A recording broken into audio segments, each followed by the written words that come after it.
نہیں ہے۔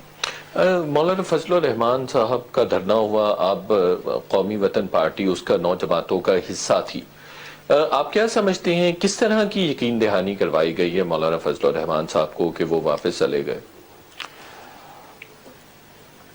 یہ تو جو ہمیں بتایا گیا اس میں تو یہ صورتحال ہمارے سامنے تو نہیں آئی کہ کوئی ایسے ان کو یقین دہانی کرائی گئی ہے کہ آپ چلے جائیں، بس وہ تو کہتے ہیں کہ 2-3 مہینوں میں چینج آ جائے گی۔ یہ کون کہہ رہے ہیں؟ مولانا فضل مولانا صاحب بار آپ کی ان سے بات ہوئی آف دی ریکارڈ؟ جی، ہمارے ان کے ساتھ جو بات ہوئی ہے، انہوں نے کہا کہ آپ کو وقت ثابت کر دے گا۔ ہم نے بھی اس پہ زور نہیں ڈالا کیونکہ شاید بعض ایسے باتیں ہوں کہ وہ وقت پر ہی آ کے بتائیں گے سب کو، لیکن بہرحال یہ ایک ایفرٹ تھا اور اس کے اثرات کچھ سامنے آ بھی رہے ہیں۔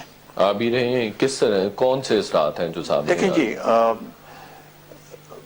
دھرنے کے بعد جو واقعات رونما ہوئے ہیں سامنے، ایک تو یہ ہے کہ ان کے جو اتحادیہ ہے وہ ہل گئے ہیں۔ جی۔ دوسری بات یہ ہے کہ ایون عمران خان بھی بوکلاٹ کا شکار ہوئے ہیں، 2-3 جو انہوں نے تقرری کی ہیں۔ تیسری بات یہ ہے کہ لوگوں کی توجہ جو ہے، لوگوں کے جو پرابلمز ہیں، خاص کر مہنگائی وغیرہ سے جو ہے تنگ ہیں، ٹریڈرز کے دوسرے، ان کی توجہ اپوزیشن کی طرف زیادہ ہو گئی ہے۔ تو یہ ہماری ایک بڑی بات ہے اور اسی کو ابھی ہم سٹریس کر رہے ہیں، یہ سلسلہ ابھی ختم نہیں ہوا۔